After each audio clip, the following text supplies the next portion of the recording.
내일부터 시작하는 여리고 기도회를 앞두고 우리가 오늘 여리고성이 무너지는 이 장면 여호수아서를 읽었습니다. 저희가 매년 있는 여리고 기도회지만 그때마다 제가 이 본문으로 설교하진 않았어요. 아마 제 기억에는 이렇게 설교하는 건 처음이지 않을까 싶은데요.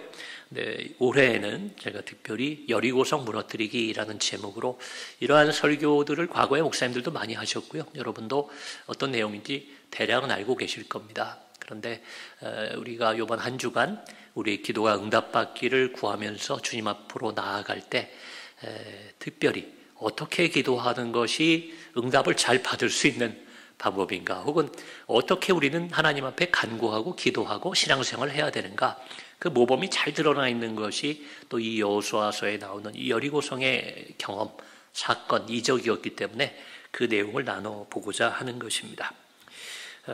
여러분, 여리고성이라는 것은 잘 아시지만 좀 설명을 그래도 오늘 본문이니까요 좀 드릴게요. 이스라엘 백성이 40년 동안 광야 생활을 하면서 꿈에 그리던 곳이 그 가나안 땅이었잖아요. 40년 만에 그 가나안 땅에 들어가게 됩니다. 우리식으로 얘기하면 오래된 기도가 응답받는 그 순간인데, 들어가서 여러 성을 점령하고 하나님이 주신 그 복을 쟁취해야 되는, 응답을 받아야 되는 상황에서 만난 첫 번째 성입니다. 그 여리고성을 점령하는 것을 시작으로 이제 가나안 정복기가 시작되는 거죠. 어떻게 본다면 오랜 시간의 기도의 응답이 이루어진 것이 이 여리고성 점령이다, 이렇게도 오늘날 우리 관점에서 해석해 볼 수 있을 것입니다. 그 중에서도 오늘 본문 저희가 읽은 6장 20절에서 21절은 바로 그 여리고성이 무너져 내리고 그 성으로 이스라엘 백성이 진격해 들어가 점령하는 장면이 기록되어 있습니다. 기도의 응답이죠. 그래서 20절에 보시면요, 그것이 어떻게 무너졌는지 인간의 관점에서 보면 이런 장면들이 있죠. 제사장들이 나팔을 불었다. 그리고 그 신호에 맞춰서 모든 백성들이 크게 소리를 지를 때에 그 성이 무너져 내렸다. 이렇게 성경은 기록합니다. 여러분, 우리가 잘 알고 있습니다. 혹시 모르시는 분들 계시면 이 기회에 한번 또 확인하시면 좋을 것 같아요. 여러분, 여리고성은 원래 그렇게 쉽게 무너질 수 있는 성이 아니라고 그래요. 성서학자들, 고고학자들이 여러 자료를 기반으로 생각해 볼 때 그 성은 아주 크고 견고한 성이어서, 또 어떤 문헌에 따르면 그 성이 이중으로 돼 있어서 하나 점령하고 들어간다고 해서 바로 그 안을 점령할 수 있는 게 아니었어요. 하나 무너뜨리면 뒤에 또 다른 벽이 있는 그런 구조였다고 합니다. 근데 오늘 본문에 보면 아주 쉽게 백성들이 성벽이 무너져 내리고 그냥 안으로 진격해 들어갈 수 있는 것처럼 묘사되어 있죠. 또 이스라엘 백성들의 숫자가 많았다고 하지만 당시 이스라엘의 군사력이라든지 이제 그들의 어떤 역량을 놓고 볼 때 그들에 의해서 쉽게 함락될 수 있는 그런 성이 아니었다는 것, 성경을 통해서나 또 여러 자료를 통해서나 그렇게 전해져 내려오고 있습니다. 자, 그런데 그런 성이 모래성 무너지듯이 무너져 내리는 거죠. 기적이고 하나님의 은혜였습니다. 근데 그렇다고 이스라엘 백성들의 역할은 없었냐? 그들은 그냥 소위 말해 요즘 젊은 사람들 표현에 참 표현이 좀 그렇지만 꿀을 빤다, 그런 표현이 있더라고요. 그러니까 뭐 직장 생활을 하거나 어떤 일을 할 때 나는 아무것도 안 했는데 어떤 성과를 거두거나 일을 월급을 받거나 그런 경우를 아마 그런 표현을 쓰는 것 같아요. 또 청년들하고 대화하는데 그런 표현을 써가지고 이게 뭘까 물어보니까 이제 그런 의미가 있다는 거죠. 여러분, 소위 말해서 아무것도 하지 않고 이스라엘 백성들이 그러면 하나님이 주신 선물로 여리고성을 받았느냐? 그렇지는 않았다는 거예요. 그들이 굉장히 노력한 장면들이 이 여호수아서 6장에 잘 기록되어 있습니다. 하나님의 명령을 따라 여러분, 이 여리고성 점령하는데 그 전에 우리가 준비하고 들어오는데 40년이 걸렸지만 이 성을 점령하는데도 시간이 좀 걸렸습니다. 얼마가 걸렸냐면 일주일 7일이 걸렸어요. 7일이 걸렸습니다. 그런데 어떻게 했느냐? 처음에 6일 동안은 모든 백성들이 나가서 하나님의 명령대로 줄을 서가지고 성을 한 바퀴 쭉 돌고 들어오는 거예요. 다음날 또 오르고. 6일 동안 이제 그걸 하고 마지막 7일째 되는 날에는 여러분 어떻게 했습니까? 7일이니까 7번을 돌죠. 7번을 돌고 오늘 저희가 나온 이 본문처럼 제사장이 나팔을 불고 백성들이 소리칠 때 그 성이 무너져 내린 겁니다. 자, 분명히 뭔가 노력을 했어요. 애를 썼어요. 그런데 상식적으로 생각해보고 과학적으로 생각해 볼 때 그들이 노력한 건 맞는데 그 노력 때문에 성이 무너졌다고 볼 수 있는 건 아니잖아요. 예를 들면 성을 한 바퀴 돌면서 성을 세운 무슨 벽을 망치로 한 번씩 때려라. 그랬으면 좀 이해가 됩니다. 야, 일주일 때려가지고 저게 무너졌구나. 또 그런 말은 없어요. 그냥 도는 겁니다. 만약에 성벽에 무슨 위해를 가했다 그러면 그걸 지켜만 받겠습니까? 여리고성에서 공격을 가했을 텐데 저 사람들이 뭐 하는 건가 하면서 거기 파수꾼들도 이상하게 보기만 했지 공격하지 않은 걸 봐서는 뭔가 이 성에 공격하는 행위는 없었던 것 같아요. 일주일 동안 한 바퀴씩 돌고 마지막 날 7바퀴를 도는 것, 그리고는 활을 쏘거나 돌을 던지거나 하는 게 아니라 고함을 쳐서 성을 무너뜨렸다. 여러분, 많은 노력을 기울인 건 맞지만 인간의 역할이 있었던 것으로 보이지만 그것이 직접적으로 성을 무너뜨렸다고 보여지진 않는다는 거예요. 이 여리고성이 함락된 것을 통해서 우리가 얻는 신앙적인 교훈이 있습니다. 잘 아는 건 제가 얘기 안 드릴게요. 여러분 뭐 많이 들어보신 거 있죠? 하나님의 방식대로 순종했기 때문에 성이 무너졌다는 거예요. 사람의 방식이면 뭐 어떻게 해야 됩니까? 앞에 뭐 돌격대를 보내고 뒤에는 몰래 이렇게 기습하는 특공대를 보내고 전략을 쓰고 이렇게 해야 되는데 그게 아니라 성을 돌고 고함치는 것으로 성을 무너뜨렸으니까 하나님 뜻에 순종할 때 기도가 응답됩니다. 이건 여러분 잘 아시니까, 알고 계시니까 제가 얘기 안 드릴게요. 다른 것으로 제가 한 3가지 하나님 앞에 기도하고 응답받으려면 어떻게 되느냐, 그 3가지 이야기를 드리려고 합니다. 첫 번째로는요, 여러분, 우리는 이미 그런 경험이 있어요. 하나님 은혜를 주셔서 인생의 여리고성 같은 게 무너진 경험이 있습니다.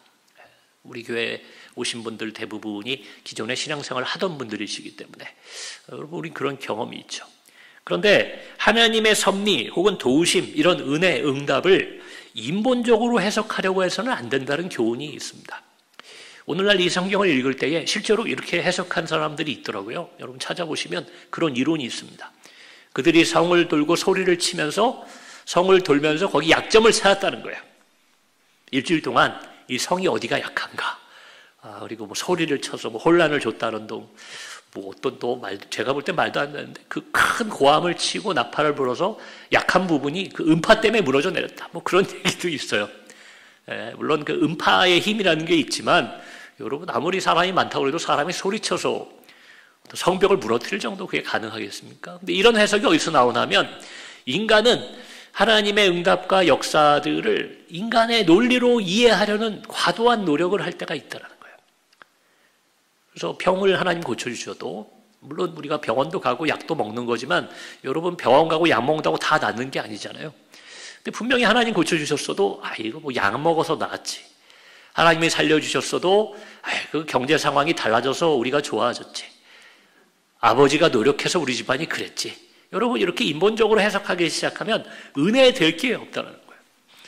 응답으로 여겨질 것이 없습니다. 우리는 그래서는 안 됩니다. 우리의 공로, 뭐 소리쳐서 무너졌다, 나팔 불어 무너졌다, 7바퀴 돌면서 성의 약점을 찾았다. 여러분 이렇게 해석하기 시작하면 하나님의 응답을 주셔도 응답으로 받을 수 없다는 것입니다.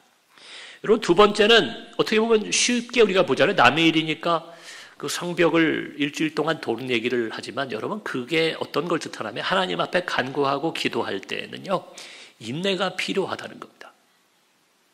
두려움과 의심과 불안이 왜 그 당시에 그 사람들에게 없었겠어요? 야, 이렇게 돈다고 이게 무너질까? 야, 이러다가 저 위에서 돌이라도 던지고 우리 다 죽을 텐데. 두려움이 있어요. 불안이 있어요. 내일도 돌라고 그랬는데 아마 모르긴 몰라도 그런 마음들이 있지 않았겠어요? 이거 언제까지 돌아야 됩니까? 인내해야죠. 하나님 앞에 기도할 때는 인내하고 신뢰하고 믿어야 돼요. 하나님이 하라고 그랬으니까 이대로 하면 응답이 있겠지. 여러분 이 당시에도 만약에 어떤 사람이 이거 성 돌아가지고 뭐해?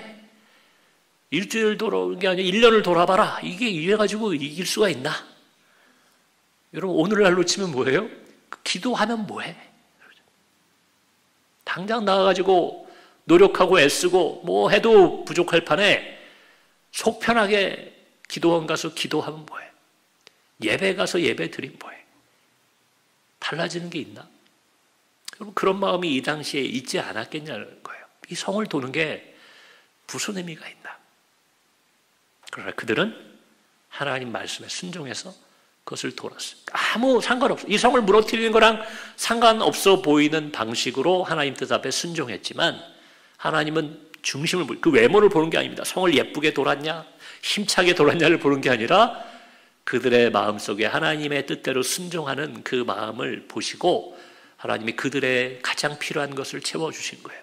여러분 세상에 보면요, 돈을 벌려고 뛰어다니는 사람들이 있어요. 건강하게 살려고 몸에 좋다는 거 먹으러 다니는 사람들 있어요. 뭐 운동하고 뭐하고 그 매일매일 어떻게 TV에 그렇게 TV만 틀면 새로운 얘기가 나옵니다. 이게 몸에 좋다. 이게 어디에 좋다.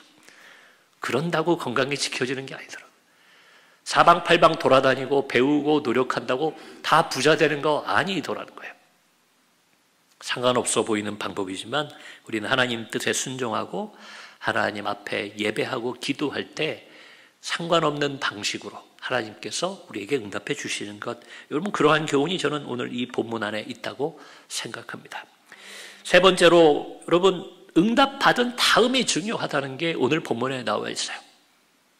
어쩌면 그게 더 중요합니다. 응답받은 다음도 중요한 정도가 아니라 우리가 신앙생활을 딱 하루 하고 말 게 아니기 때문에 어쩌면 더 중요한 게 그 다음일 수 있어요. 오늘 저희가 읽은 본문의 21절에 보면 그 성을 점령한 다음의 모습이 나와 있습니다. 그 성 안에 있는 모든 것을 온전히 바치되 남녀노소와 소와 양과 나귀를 칼날로 멸하니라. 모든 것을 다 없애버리는 거예요. 이게 앞에 보시면 하나님이 그렇게 명령하셨어요. 17절에 보면 이렇게 되어 있습니다. 기생 라합과 그의 가문, 가정 빼고는. 이 기생 라합은 여기를 여리고성 정탐했던 사람들을 도와준 사람이죠. 그래서 약속을 합니다. 너는 우리가 멸하지 않겠다. 그래서 하나님이 그걸 기억하시고 그 집안만 남겨놓고 나머지는 다 멸하라. 아마도 뭐 신학적으로 해석하면 가나안 땅의 첫 수확, 첫 열매이기 때문에 그것은 온전히 하나님께 드려라, 그런 의미가 있지 않았나 싶어요. 자, 이게 왜 중요한가 하면요, 여러분 그렇게 한 것처럼 21절에 나와 있잖아요. 모든 것을 진멸했다고 나와 있는데 모든 것을 진멸하지 못했습니다. 그게 이제 7장에 나오죠. 7장은 그 다음 성, 두 번째 아이성이라는 곳을 점령하는 얘기도 나오지만 더 길게는 어떤 얘기가 나오냐면 아간이라는 사람에 관한 이야기가 나와요. 이 아간이라는 사람이, 저 사람들은 다 몰랐어요. 다 멸한 줄 알았는데 아간이라는 사람이 몰래 물건을 챙긴 겁니다. 보면 외투를 한 벌 챙겼다고 그래요. 그리고 은 200세겔, 금 50세겔. 여러분 이걸 그 와중에 숨길 수 있을 정도니까 아주 많은 양은 아니올 수 있습니다. 그러나 은과 금이기 때문에 굉장히 값비싼 거겠죠. 외투도 어디서 나오는 좋은 재질로 만든 건지, 요즘으로 따지면 요즘은 뭐 그것도 잘 안 입는 것 같아요. 밍크 코트 같은 걸 쓰려나요? 근데 그런 외투 하나를 숨긴 거예요. 그걸 어디다 잘 묻어놨습니다. 자, 결과는 어떻게 됐습니까? 그의 죄로 인한 결과는 아이성에서 크게 패해서 36명 이상이 죽음을 당합니다. 이스라엘 백성이 죽어요. 그리고 그 죄가가 드러나므로 이 아간과 그의 가족들, 그가 소유한 가축까지 돌로 맞고 불에 태워지는 벌을 받게 됩니다. 집안도 망하고 그리고 나라와 민족도 어렵게 만들었던 것이 아간의 죄였습니다. 너무 구약이니까 좀 잔인하고 너무 극단적인 얘기처럼 들릴지 모르지만 여기서 교훈을 또 얻는다면 결국은 응답받은 다음에, 여러분 그 다음이 중요하다는 거예요. 우리나라 속담 격언에도 이런 표현들이 많죠. 화장실 들어갈 때랑 나올 때가 다르고, 또 조금 다른 얘기지만 전 이것도 해당된다고 봐요. 물에 빠진 사람 구해주니까 어떻게 한대요? 보따리 내놓으라고. 물에 빠진 사람 구해줬으면 감사합니다 되는데, 아니 나 구할 때 옆에 보따리 있었는데 그거 어디 갔냐고 묻는 거예요. 살아나니까 그게 아쉬운 거예요. 죽게 됐을 때는 내가 정말 살았으면 좋겠다. 그래서 그걸 건져놔주면 그 보따리 중요한 거 들어있었는데, 또 만약 보따리 주면 여러분 뭐라, 이건 저만의 생각이, 보따리 건져주면 뭐라 할까요? 이거 젖어서 못 쓰게 됐다고. 불평이 나오는 거. 그게 사람의 어떻게 보면 악한 본성이죠. 여러분 이 아간이라는 사람에 대한 얘기가 없지만 적어도 그가 이 여리고성을 함락할 때까지는 그 속에 함께 있었을 겁니다. 열심히 매일매일 나가서 성을 돌고 마지막에 제사장이 나팔 불 때 그도 소리를 질렀겠죠. 그런데 성이 막상 무너지고 그들의 기도가 응답받고 하나님의 뜻이 이루어졌을 때, 그때 우리 안에 욕심이 드러나는 거예요. 내가 40년 고생했는데 내가 이 정도는 가져도 되지 않나. 여러분 그런 마음이 아마 그를 움직였을 것 같아요. 여리고성이 함락되기 전까지 순종했던 이스라엘. 여러분 구약에 나오는 모든 인물, 성경에 나오는 인물들은 단지 그 한 사람 개인의 문제가 아니라 그 이스라엘 백성 같은 경우는 그 공동체를 대표하게 됩니다. 그래서 아간의 죄에만 집중할 게 아니라 이스라엘 전체로 보자면 이렇게 얘기할 수 있을 것 같아요. 여리고성이 함락되기 전까지는 순종했던 이스라엘이 막상 여리고성이 무너진 다음엔 그러지 못했다는 것을 성경은 우리에게 보여줍니다. 여러분 저와 여러분의 삶에도 여리고성이 무너진 경험이 있습니다. 하나님이 무너뜨려 주신 거죠. 나도 뭐 노력했고 나도 애쓰고 나도 기도했지만 그건 성을 도는 것처럼 직접적인 우리의 능력으로 된 것은 아니라는 거예요. 하나님이 무너뜨려 주시고 응답해 주신 것들이 있어요.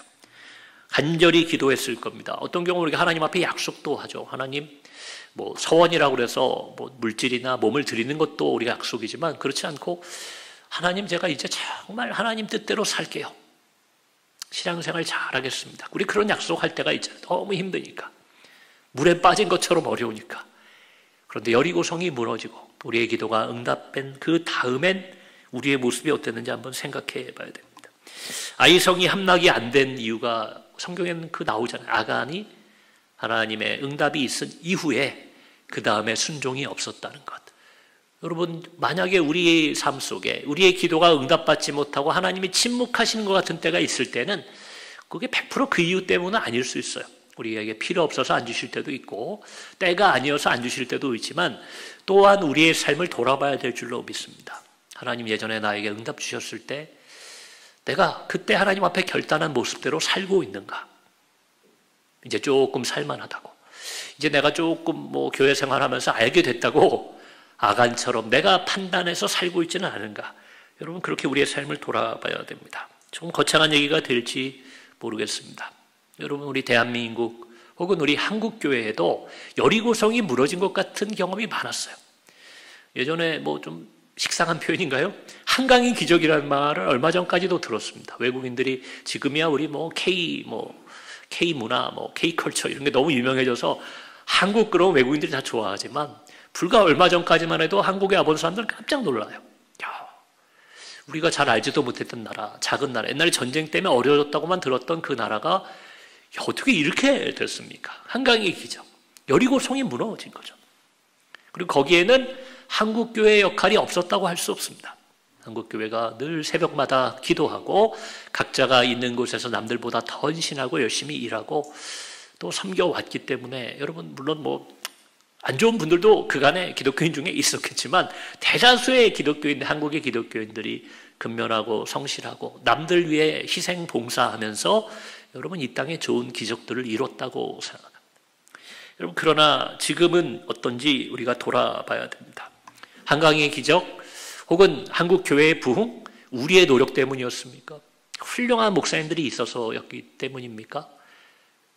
여러분 적어도 오늘 본문은 그런 얘기를 하지 않습니다. 하나님이 해주신 거고 하나님의 뜻에 순종할 때 놀라운 기적들이 한국교회와 우리 대한민국 이 땅에 있었다는 거죠.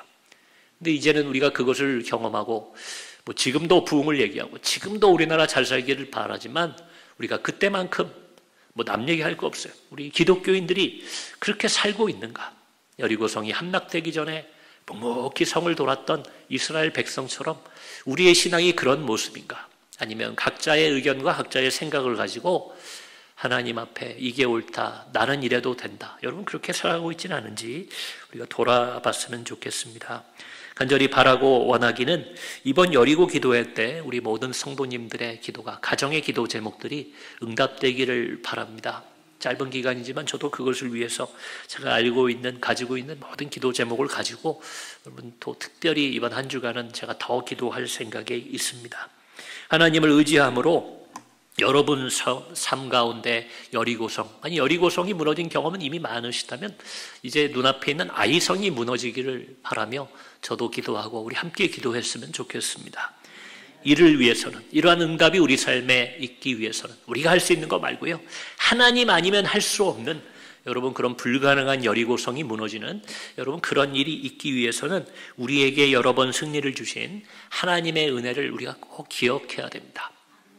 그리고 그것에 대한 감사를 기억해야 돼요. 그래서 제가 이번 여리고성 기도회의 제목을 이것 때문에 감사헌금 하십시오 이래서 정한 거 아닙니다. 절대 우리 아시지만 그런 부담은 갖지 마시고요.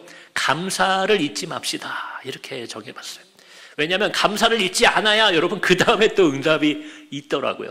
그걸 잊어버리면 과거의 추억으로만, 과거의 기억으로, 왕년에 내가 응답받았지, 여러분 그걸로만 살아가는 신앙이 돼서는 안 되잖아요. 여리고성 함락했다고 끝납니까? 아이성과 여러 성을 계속 점령해 나가는 것이 우리의 기도생활, 신앙생활이 될 텐데요. 감사를 회복하시는 여러분 되시기를 주의 이름으로 축원합니다. 그리고 그 기억을 떠올려서 내가 하나님 앞에 어떻게 살기로 마음먹었나, 그 뜻을 따라 순종하지 못한 죄를 회개하고 또 지금부터라도 다시 순종하는 삶을 살아갈 때 이번 기도의 기간뿐만 아니라 앞으로 여러분의 인생길 가운데 여리고성이 계속 무너져 내리는 하나님의 은혜와 축복이 함께하게 되실 것을 저는 믿고 또 그런 삶을 사시기를 다시 한번 주의 이름으로 축원합니다. 이 시간 함께 기도하실 텐데요. 오늘의 말씀 우리의 삶에 적용하며 여러분 머리에 떠오르는 여리고성과 같은 지금 기도의 제목들이 있을 겁니다. 그것이 응답돼야 될 터인데 응답되기 위해서는 먼저 내가 하나님의 뜻에 순종하고 있는가, 하나님이 원하시는 방식으로 살고 있는가, 그리고 과거에 나에게 주셨던 그 하나님의 은혜에 대한 감사를 잊지는 않았는가, 우리가 그것을 돌아보며 함께 합심하여 기도하면 좋겠습니다. 주의 이름 한번 부르고 함께 기도하십니다.